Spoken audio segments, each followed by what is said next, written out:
Elsewhere in the course, I mentioned how to use solids pretty much as a demonstration for other things. For example, parenting, nulls, and that kind of stuff. But now let's really unleash the full power of what a solid is. And I'll even explain what a solid is.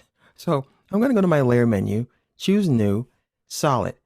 Now, by the name of it, nobody in the world would be able to figure out what it is.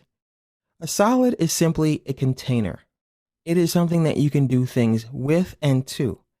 So let's say you want to have a snowstorm in your composition. Well, where would you place something like that? You could either bring in footage of a real snowstorm and of course composite it with your images or your movies, or you can make one yourself and apply that to a solid. So I'm going to go ahead and just change the color here, something really dark. And what I'm going to do now is I'm going to go to the effect menu. I'm going to go to simulation and I'm going to go to CC snowfall. Now what happens is our solid holds his hand up and volunteers to have the snow on him.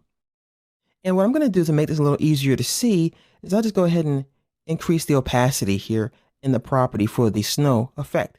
And now you can see it right here. I'll go ahead and scrub the timeline real fast. There's a tremendous sense of depth back there because it looks like it's really 3D, but it's a 2D effect. I'll demonstrate that to you by moving the solid layer.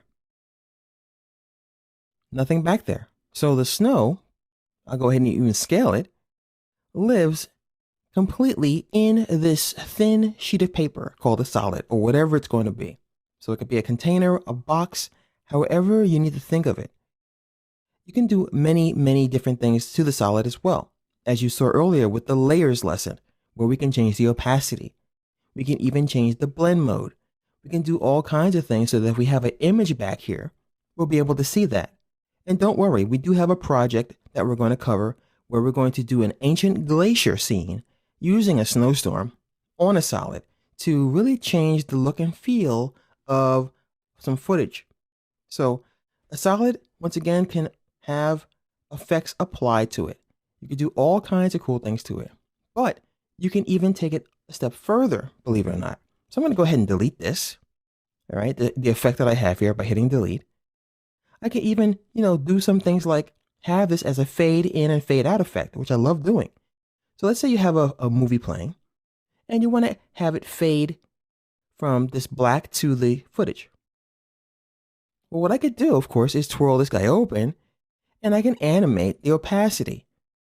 So we'll talk about animation elsewhere in the course, but I'm going to go ahead and click on the little stopwatch here. And on the frame I have selected, the opacity for this box is 100. I'll go ahead and scrub a little bit and I'll dial this down. So when I rewind by scrubbing, you see that I can either fade in or fade out. And it's another fast, quick way to use a solid to control when scenes change in your footage. It's another little trick there.